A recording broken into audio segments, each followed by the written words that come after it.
চামৰালী তিনিআলি মধ্য ইংৰাজী বিদ্যালয় বিদায় সম্বৰ্ধনা অনুষ্ঠান। হয়, চামৰালী তিনিআলি মধ্য ইংৰাজী বিদ্যালয়ৰ প্ৰধান শিক্ষক গোলাপ নবী চাহাবৰ বিদায় সম্বৰ্ধনা অনুষ্ঠান। 30 জুন ৰবিবাৰে দিনজোৰা কাৰ্যসূচীৰে বিদ্যালয় প্ৰাংগণত প্ৰাক্তন ছাত্ৰ ছাত্ৰী তথা শিক্ষকবৃন্দ আৰু সচেতন ৰাইজে দিবলৈ লৈছে বিদায় সম্বৰ্ধনা।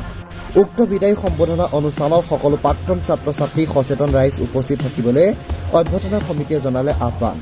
চাওক এই সন্দৰ্ভত আমাৰ এক বিশেষ প্ৰতিবেদন। আজিৰ সভাৰ উদ্দেশ্যটো হ'ল আমাৰ বিদ্যালয়ৰ প্ৰধান শিক্ষক গোলাম নবী চাহাবে অহা 30 জুনত অৱসৰ গ্ৰহণ কৰিব।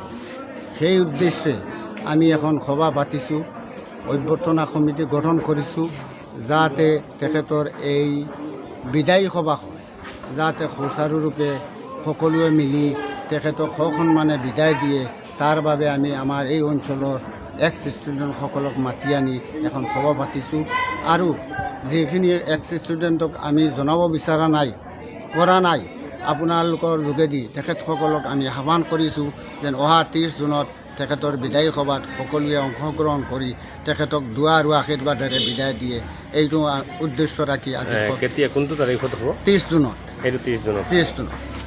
কেইটা বজাৰ, ৰাতিপুৱা কেইটা বজাৰ পৰা? 10টা বজাৰ পৰা আৰম্ভ হ'ব আৰু 4টা বজালৈকে। ৰাতিপুৱা 10টা ৰাতিপুৱা দিনজোৰা কাৰ্যসূচী, গোটেই দিনজোৰা কাৰ্যসূচী। আৰু এই কাৰ্যসূচীত আমাৰ অঞ্চলৰ বিশিষ্ট ব্যক্তিসকল, গণ্যমান্য ব্যক্তিসকল উপস্থিত থাকিব আৰু এই অনুষ্ঠানত তেখেতক আমি দুৱা আৰু আশীৰ্বাদে সসন্মানে তেখেতক বিদায় দিব পাৰোঁ সকলোৱে মিলি।